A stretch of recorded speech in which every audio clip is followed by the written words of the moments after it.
كل مرة هيك بعمل الدايت يومين 3 وبرجع ببطل. كم وحدة منكن عم تعاني من هذا الموضوع؟ وأكيد انتو كمان فكرتوني اني بطلت الدايت. لا، القصة مو هيك، بس كان عندي شوية ظروف.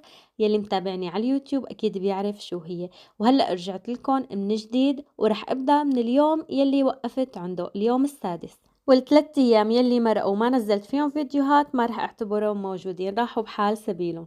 ومنرجع بكل قوة وعزيمة وإصرار لحتى نكمل رحلتنا، لحتى أوصل للهدف يلي أنا بدي إياه وما رح أتخلى عنه أبدا.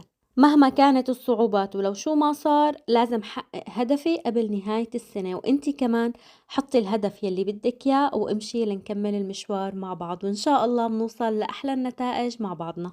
وبما انه الثلاث ايام يلي مرقوا كان فيهم تخبيص كتير، قررت اني ارجع بوجبة حارقة يلي هي سلطة التونة. بنصحكم فيها كتير يا بنات، لانها بتنزل الوزن